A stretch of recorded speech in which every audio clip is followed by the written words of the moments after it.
G'day everyone, it's Jackson here. Welcome back to Daily Endeavours for November the 5th, so it's Wednesday. As always, timecodes will be in the description if you just want to jump ahead to one endeavour in particular. I would go these three here. I think these ones are good.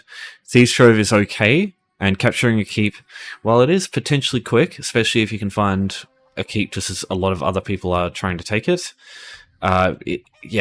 can be not too bad, but if you're trying to do this on your own, it takes a lot of time and a lot of effort, and is easily has the greatest risk of failing and having to spend way more time trying to do it, as opposed to these other options, which failure is much harder. Maybe Thieves Troves you'll struggle a bit sometimes, but there's no players that are going to kill you while trying to do it, so it's nowhere near as difficult to deal with.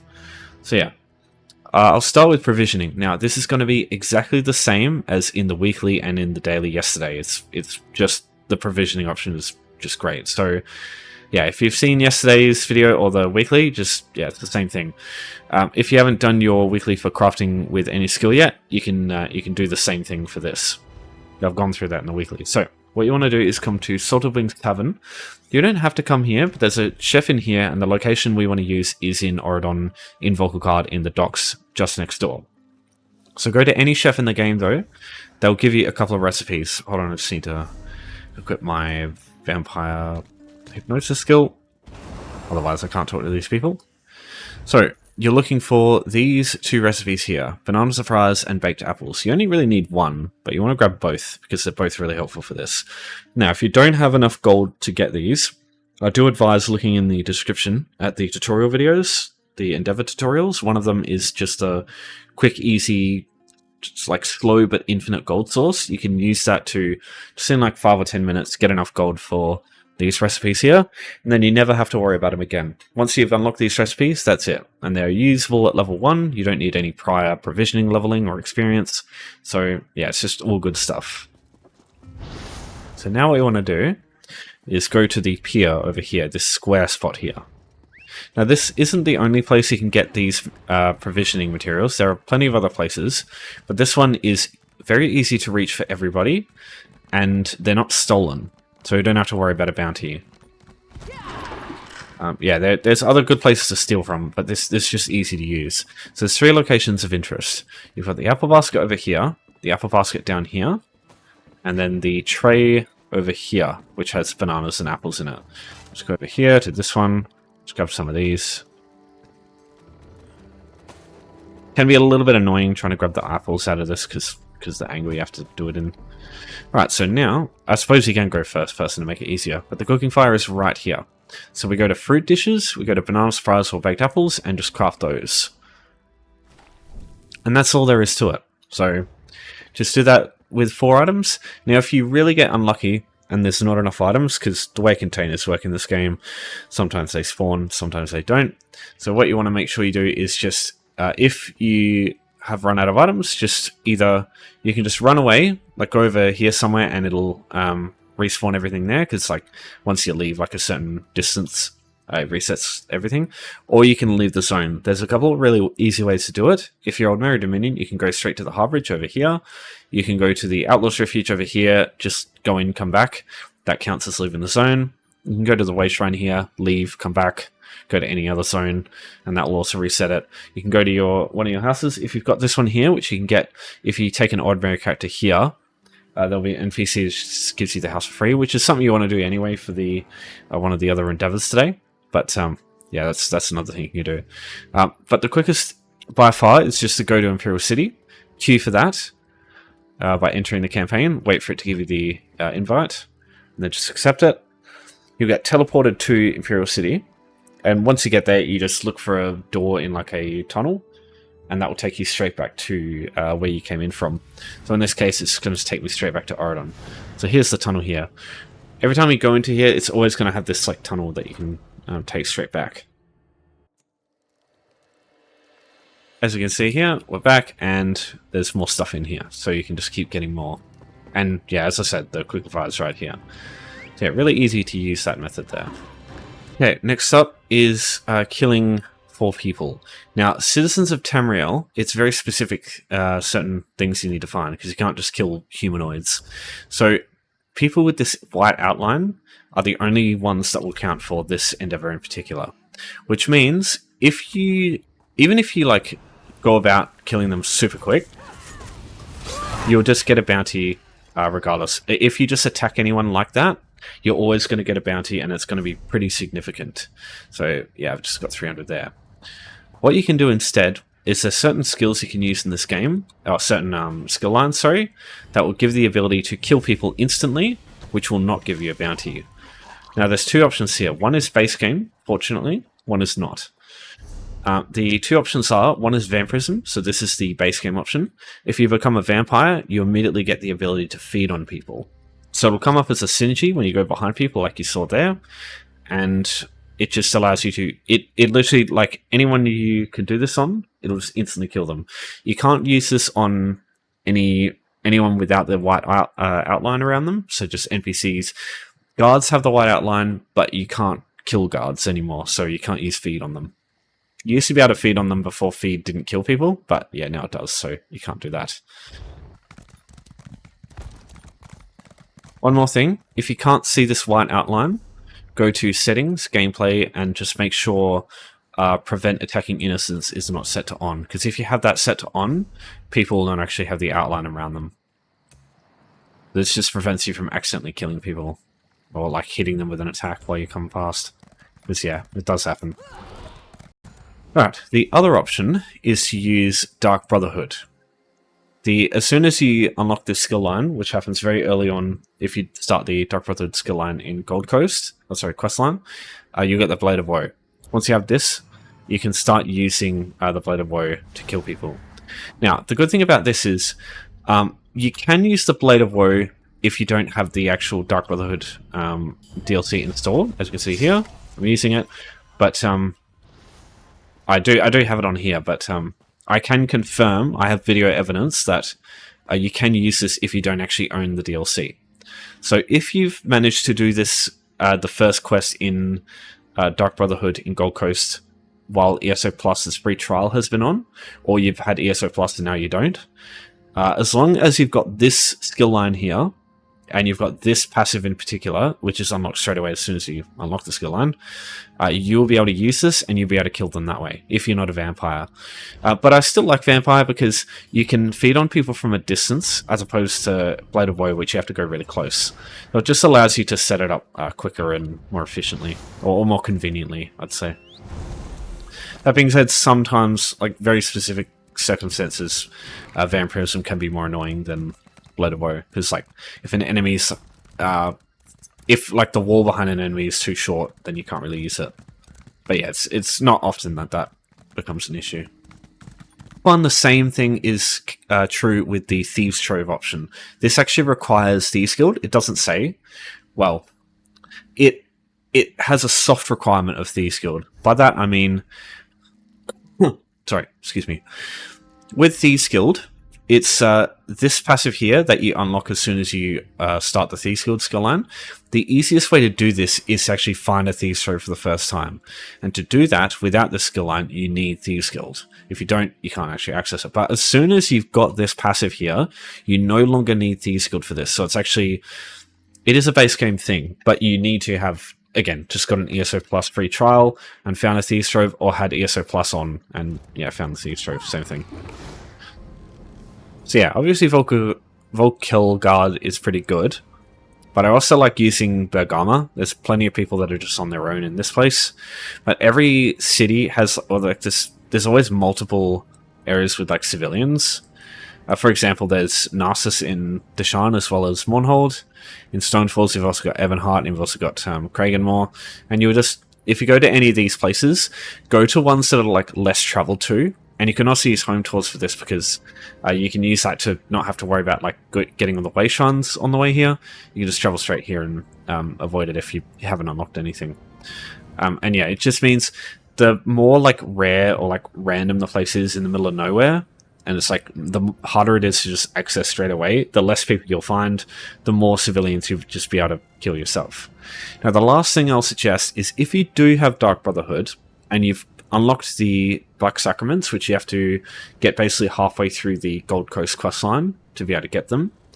These give you instance civilians that you can kill where other people can't go in and actually kill them. Only you can actually go in there and kill them in your version of the Black Sacrament. So that is a really easy way to actually get a bunch of civilians. It is maybe a little easier to get a bounty in there because it's like a restricted area and it just gives you a bounty as soon as someone sees you. But restricted area stuff, you can only get like a really low bounty and it never goes above that. It's only if you kill people when other people see that it's going to be a problem. So just don't really worry about the getting spotted thing. The bounty really doesn't matter. So yeah, you can see someone there killing someone in this area. You're just going to find, sometimes you'll struggle to find anyone to kill in Auradon, so just try other places. The Thieves Troves, on the other hand, these are, I think, much more painful to deal with, because they have set spawns along in the environment, but they can be really unreliable, because there's only, like, probably, in any zone, there's probably a max of 20 or 30 locations, as opposed to the like dozens and dozens and dozens, hundreds of other types. Like, if I look at the ones, I mean, I haven't found that many in Dark Brotherhood, in Craglorn, but you can see, like, that's like, this is half of the ones in Craglorn. There's not many, and it's the case everywhere. And the thing is, there is only maybe like, I only find one maybe like 20 or 30% of the time in each area, so you're just spending a lot of time running around looking for these things, and just sometimes you just don't find shit. So I do find this one to be a bit more of a pain. Now, I'll also give you something else that will really help with the Thieves Guild option. So here we've got UESP's Interactive ESO Game Map. This thing is fucking great. The reason it's great is if you go into a zone, let it load, scroll in, you'll start seeing this little blue chest icons pop up, and these are Thieves Troves. So if you go to a zone that you like, I don't think it's as handy to have in new zones because no one's actually mapped them out, but all the older stuff like Craglorn, Bankrai, for example, you can just come in here and people will usually find all the Thieves Troves and like save them on this map, and so you can just go along these zones, just check all the locations that you see them, and just see if there's a Thieves Trove there. That's, in my opinion, the easiest way to get yourself a Thieves Trove in these cases. So you can see 2 locations here. I've actually mapped these out on my map here. I've only got one, but yeah, I've actually found one here. So that's my advice to you. Just use the locations you can see on UESP on like a zone of your choice, and just go there and check them out. Now there is one last thing I need to warn you about with Thieves Troves, and that is just like killing people, if you find a Thieves Trove and interact with it, it will give you a bounty if people are watching. So you just want to be a little careful. The bounty isn't crazy, but you can get one. You get one portion of the bounty for interacting with it, and then another bounty, like hit, for actually taking the items in it while people are watching. So yeah, if you just don't want to. If you don't want to screw yourself over like that, just make sure you there's no one watching. Either kill them or just like do it when they're not watching. Usually there's a time where you can do it when they're not there. Alright, so I got lucky here. Here's the Thieves Trove. Now they make a soft, low pitch ringing noise when you get close to them. I'll just let you listen for a sec.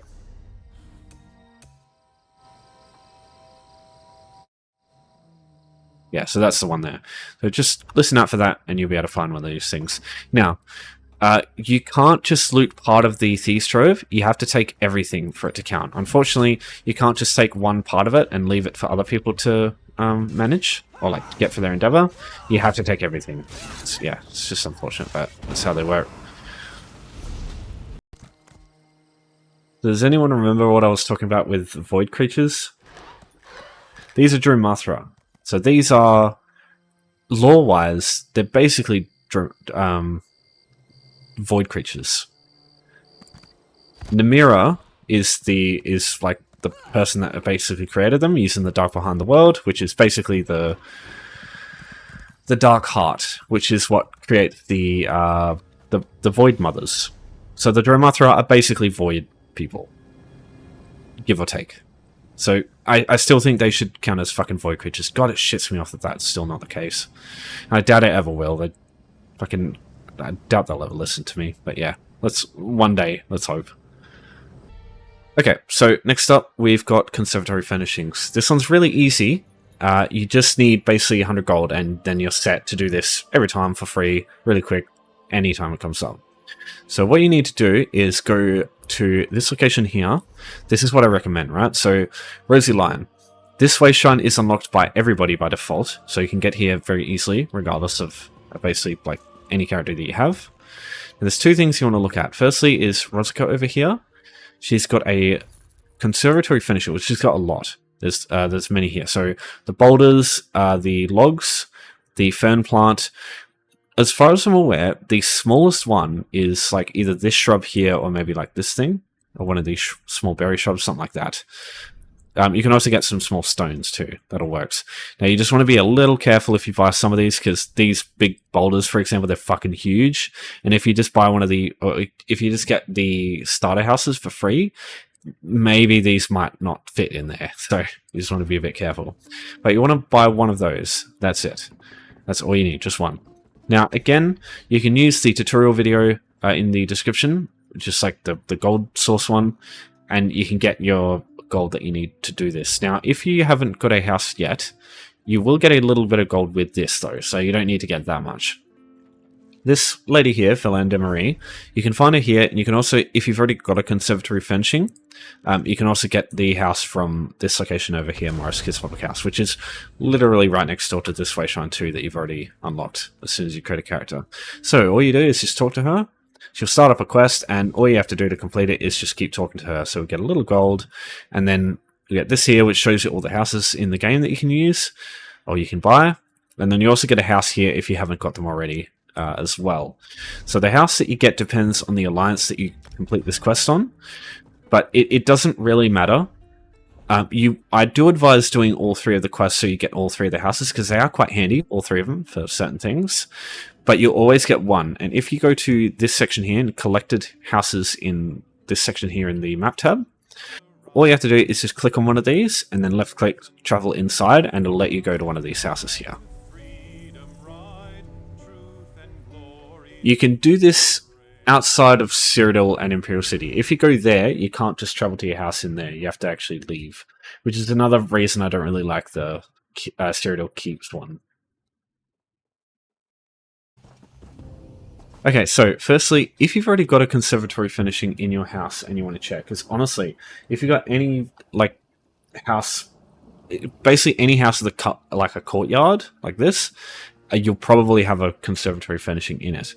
All you got to do is press the housing editor button, so F5 for keyboard, R key for browse as well, and you get this menu here. Now, in this menu, in the retrieve section, if you go to the Conservatory tab, you can see all the Conservatory Furnishings that you have in your house at the time. And you can either click on them and then put them away, and that'll put it in your inventory so you can place it back down, or you can just look around for where these are, because if you're in the housing menu, it'll light them up. It's like with the white outline. So this fern cluster here is actually a housing, it's a Conservatory Furnishing. Let's pick that up. And what you need to do is, in order for this to work, it has to come from your inventory. So it'll go Conservatory Furnishing. Looks like we've got some of these fern clusters anyway. But yeah, just place that down, and that works. Now you can't just left click spam and pick it up and place it. That doesn't actually work. It has to go into your inventory and then be placed on the ground. So the fastest way to do this once you've got an item on the ground is to undo, and that puts it back in your inventory, and then redo, which puts it back out. So that's a very quick way of doing it. Undo, redo, undo, redo, undo, redo, undo.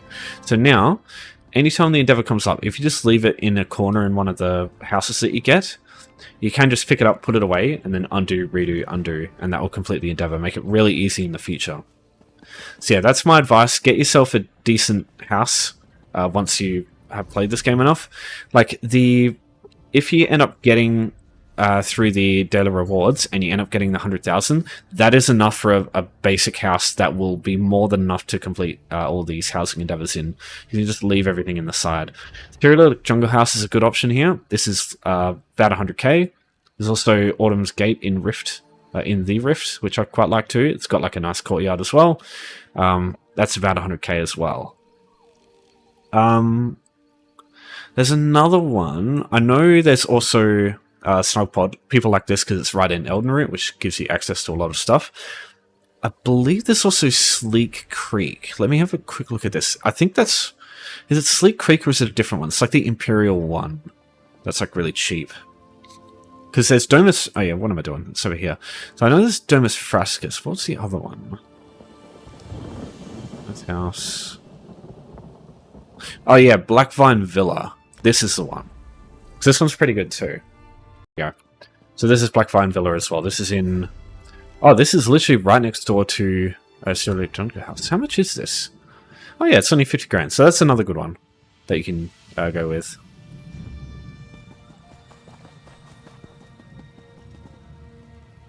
And as you can see here, you've got these stones. These count as Conservatory Furnishings. Same with these ferns here. So you can see what I mean. They've usually got some that you can use. Okay, capturing yourself a keep. So as I said, this is probably the worst option. But I'll still go through it, because if you do find a group and just like happen to be in the right place at the right time, it can be pretty quick. So to get through to a keep, you need to get into this building here. And the way to do that is you have to start from the outer shell out here.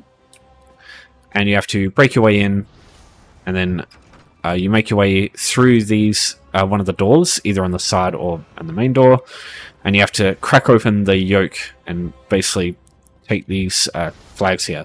As soon as these two flags get taken, that is the keep under your control, and then you complete the endeavor. It is easier said than done though, especially on your own. So, firstly, the doors, these are the quickest way through. Battering rams, if you put them on the door and have a bunch of people on the battering rams, they get through these things very quick.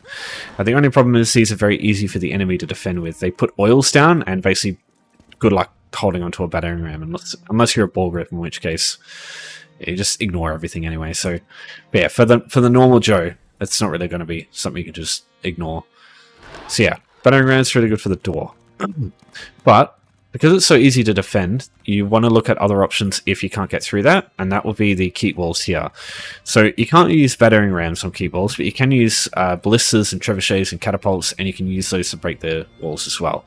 So if you take these to 0 HP, they'll create a breach, and you can come into the inner courtyard and then start your way on these. And just like with the walls, there's the keep door here, which is the easy way, but they're easy to defend. And you've also got the postern walls over here. So once you break these down, it creates a big hole in the wall as well, and you can use that to get inside. Now, the biggest problem, especially doing this on your own, is these guards here, especially the honor guards, these ones here, they are rough. They're very, very tough. Now, I've been playing this game a while. I've done Veteran Maelstrom on, I've done a no death. We've done, lots of trials on hard mode and stuff. I'm not calling myself the best player, but I would say for the average player, I struggle with this stuff. You're probably going to have a hard time too. Because these guards here, they can do a shit ton of damage, and your healing in Cyrodiil is actually halved. So your health recovery and your healing received. So you have to it's a lot more work keeping yourself alive, especially dealing with these honor guards, because they can do a shit ton of damage, and they heal the shit out of themselves too. So you want to kill the menders first, and then kill the guards. So yeah, just keep that in mind. But it becomes a lot easier if you've got a group to do it with. So yeah.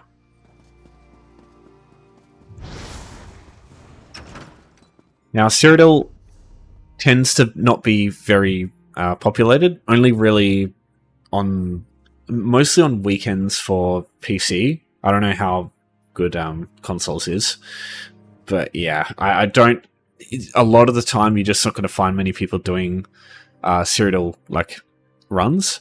You might get lucky and log on just as one of the factions is basically just wiping the whole map, and you can get a keep that way, but again, really unreliable. I wouldn't rely on it. Now, as for taking a keep, you need siege weapons. If you don't have any siege weapons, you're not really pulling your weight. Now, the siege weapons you want to take a look at, there's only really 2 I suggest, alongside the battering ram, which is good. But if you can't get through because of oils, then yeah, that's not really a good option. Packed ballistas are probably your best bet. You can set up a bunch of these and fire them in quick succession. You can probably have like 3 or even 4 if they're right next to each other. You can fire them, because it does take some time for them to rearm. You don't have to rearm them yourself, they just rearm automatically, but you do have to shoot them. So ballistas are good, and trebuchets are good too. You can have a lot more than that, but trebuchets are hard to stack quickly, or stack in a small area. They take up a lot of space. Not 5-hots though. Only stone trebuchets work. And I think scattershot catapults are the only ones I would use there, but even then, I'd only use stone trebuchets and ballista if you're just trying to get through to the keep. If there's enemy players, you want to use you want to use this stuff like 5-hot trebuchets or 5-hot ballistas or lightning ballistas and stuff like that, because they're much better against players. Those things, they do shit all damage to keeps though, so you want to keep that in mind. That's why you want to only use the normal ballista and the stone treb. Alright, so as for using siege weapons, you place them on the quickstop bar, and then you set them down in a flat area like this. And then it takes a second to prepare it, and then it'll be armed. You just point wherever the green arrow goes, that's basically where it's going to shoot. And then you left click, it'll go yellow to say it's moving, and then reds to say it's fired away. And then you can press escape to hop out and let it rearm, so you can use other stuff at the same time. So if I just put this down, I can use both at the same time. Trebuchet is the same. Ballista is the same. It just has a smaller firing arc, so you can't shoot them as far. And then you press the X key, the synergy button, to put them away. So you can see out of the bottom middle there, so siege weapon, because when they're out, they take durability damage. So if you're not using them, you don't want them out, unless you're okay with just losing them constantly. And then the battering ram, it's the same thing. You have to. The only thing is you have to go close enough to a door, and it has to be an enemy keep door. So, and then the only thing with siege battering rams that you want to know is once it's broken through this door, don't slowly walk it all the way here, because you can't put down another battering ram after one's down. You're just going to be wasting time. So what you do is, as soon as this door's broken, pick it up or stow it away, and then bring it all the way over here, because you can move a lot faster than your battering ram can. So at that point, then you just bring it over here, and because players will get frustrated with you if you do that. Because it's not your fault if you don't know, but just make sure you have that knowledge. Because it makes your keep takes faster. Because it could be the difference between you taking the keep or enemies rocking up to stop you, and that could literally mean 15 seals here. All right, that's all for now. Any questions? Give me a holler as always. But I'll leave it there. So thanks everyone for watching. Thanks for your support as always. Take care for now, and I'll see you next time.